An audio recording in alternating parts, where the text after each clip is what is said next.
안녕하십니까. 매일신문 뉴스 김민정입니다. 첫 소식입니다. 염산 누출 사고가 난 웅진 폴리실리콘 상주 공장에서 방제 작업이 밤새도록 진행됐습니다. 하지만 부실하게 관리해온 탓에 20시간 가까이 늦어지면서 주민들과 각기관들의 불안감이 고조되고 있습니다. 염산 누출 사고 발생으로 웅진 폴리실리콘 경북 상주 공장 주변 주민들과 각 기관의 불안감이 고조되고 있습니다. 공장에서 1km가량 떨어진 마곡리에 사는 한 주민은 소 260마리를 키우고 있는데 흰뿌연 가스가 축사를 덮치면서 소들이 울음을 터뜨렸다면서 몇 시간 동안 선풍기와 환풍기를 돌려 연기를 빼긴 했지만 소들이 괜찮을지 걱정이라고 한숨을 쉬었습니다. 공장에서 약 500m 떨어져 있는 교통안전공단 교통안전교육센터에는 전국에서 100여 명의 교육생이 오늘 입소하게 돼 있습니다. 하지만 교육용 차량 100대가 10일 사고로 염화수소가스에 완전히 뒤덮이면서 교육 일정이 차질에 생기지 않을까 크게 우려되고 있습니다. 이와 관련해 웅진 폴리실리콘 상주 공장 측은 공장 주변 주민과 기관의 피해는 면밀히 조사해 적절한 보상을 할 계획이라며 최선을 다해 염산을 중화 처리해 폐기할 계획인 만큼 불안해하지 않으셔도 좋을 것 같다고 밝혔습니다. 하지만 인체에 해가 없을 거란 얘기만 들릴 뿐 누구 하나 명확하게 확인을 해주지 않고 있어 주변 주민들과 각 기관들은 답답하기 그지없는 상황입니다. 지난해 가습기 살균제로 수십 명이 숨지면서 큰 파문이 일었는데요. 가습기 살균제가 폐뿐만 아니라 대동맥에도 큰 악영향을 미친다는 사실이 밝혀졌습니다. 숨이 가쁜 물고기들이 수면 위로 뻐끔거립니다. 시간이 지날수록 한 마리씩 바닥으로 가라앉습니다. 왼쪽 수조는 75분 만에, 오른쪽 수조는 65분 만에 물고기 대부분이 죽었습니다. 가습기 살균제의 독성 때문입니다. 이렇게 파란 부분이 굳어버린 물고기의 심장 조직입니다. 가습기 살균제 피해자들의 심장 대동맥이 굳어버린 것과도 일치합니다. 영남대 단백질연구소는 가습기 살균제의 주성분인 PHMG와 PGH에 노출되면 심장 대동맥이 굳어버린다는 사실을 밝혀냈습니다. 또 간 조직에도 염증을 일으키고 피부세포도 변형된다고 설명했습니다. 이들 성분은 손세정제와 탈취제, 섬유항균제, 방향제에도 들어있습니다.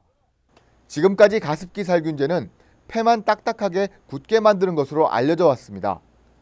가습기 살균제 피해자 모임 등에는 300건이 넘는 의심 사례가 접수됐고 목숨을 잃은 환자도 90명이 넘는 것으로 추정됩니다.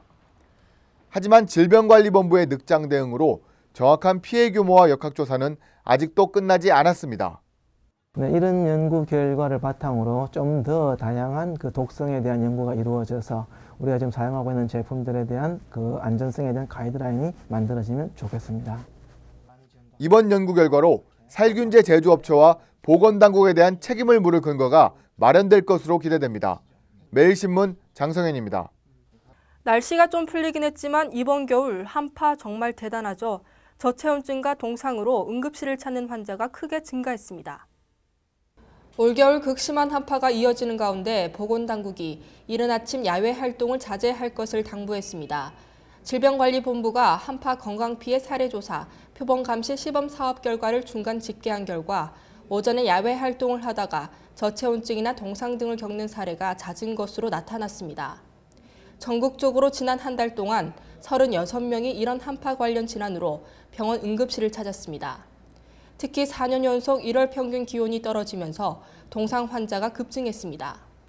시간대별로는 자정에서 새벽 3시, 오전 9시에서 정오가 가장 많았고 오전 6시에서 9시와 정오에서 오후 3시가 뒤를 이었습니다. 질병관리본부는 가급적 야외 레저 활동을 자제하고 특히 어르신들은 도로에 얼음이 얼거나 눈이 내리면 외출을 하지 않는 것이 좋다고 권고했습니다. 설날이 한 달 앞으로 다가오면서 차례상 준비 걱정되실 텐데요. 차례상 비용도 만만치 않을 것 같습니다. 과일과 채소 값이 13%나 크게 올랐습니다. 올해 설 차례상을 차리는 데 드는 비용이 지난해보다 늘어날 것이라는 전망이 나왔습니다. 롯데마트는 업체 상품 기획자들을 상대로 대형마트에서 차례상을 준비할 경우 예상 비용이 4인 가족 기준 지난해보다 6.4% 증가한 20만 3,870원으로 집계됐다고 밝혔습니다. 상품 기획자들은 특히 과일과 채소 가격은 한파와 태풍 등 영향으로 평균 13%가량 오를 것으로 예상했습니다. 대파 한 단은 전년 대비 2배 이상 오른 2,900원, 시금치 한 단은 전년 대비 44%가량 오른 4,900원에 판매될 것으로 추정했습니다. 태풍으로 낙과 피해를 입은 배는 5개당 34% 오른 26,400원, 단감 5개는 11% 오른 5,000원에 팔릴 것으로 전망했습니다. 반면 돼지고기와 참조기는 지난해보다 20%에서 25% 정도 내린 가격에 판매될 것으로 전망하며 축산물과 수산물은 지난해와 비슷하거나 가격이 내려갈 것으로 내다봤습니다. 정부는 설 2주일 전부터 16개 성수품 비축 물량을 풀어 물가 잡기에 나설 계획입니다. 우리나라 첫 우주 발사체 나로호가 이르면 오는 25일 다시 발사대에 설 것으로 보입니다. 정부 고위 관계자는 이번 주에 열릴 나로호 발사관리위원회에서 3차 발사 예정일이 최종 결정된다면서 기상 등 돌발 상황만 없다면 25일이 발사 예정일로 정해질 가능성이 높다고 전했습니다. 우리나라와 러시아 연구진은 발사관리위 개최에 앞서 지난해 말 이후 나로호 수리 및 점검 상황과 현재 상태 등을 논의하고 발사 가능 시기에 대한 의견을 나눴습니다. 이번 주 양국 연구진 회의와 발사관리위원회가 잇따라 열리면 지난해 11월과 마찬가지로 약 열흘 뒤에 발사 시도가 이뤄질 가능성이 높습니다. 현재 나로호는 결함 부분 수리와 테스트를 모두 마쳐 발사일만 정해지면 바로 상하단 재조립을 시작으로 본격 발사 준비에 들어갈 수 있는 상태라고 교과부는 설명했습니다. 일부에서 제기된 우려와는 달리 제작 후 약 5년이 된 로켓 상단부 고체 연료 킥모터도 이상이 없는 것으로 전해졌습니다. 새로운 한 주가 시작됐습니다. 오늘도 종일 예년 기온을 웃돌면서 포근한 날씨가 이어지겠습니다. 대구 경북 낮 최고 기온은 영상 7도에서 9도로 어제와 비슷하거나 조금 높겠습니다. 이상으로 1월 14일 매일신문 뉴스를 마치겠습니다. 시청해주신 여러분 감사합니다.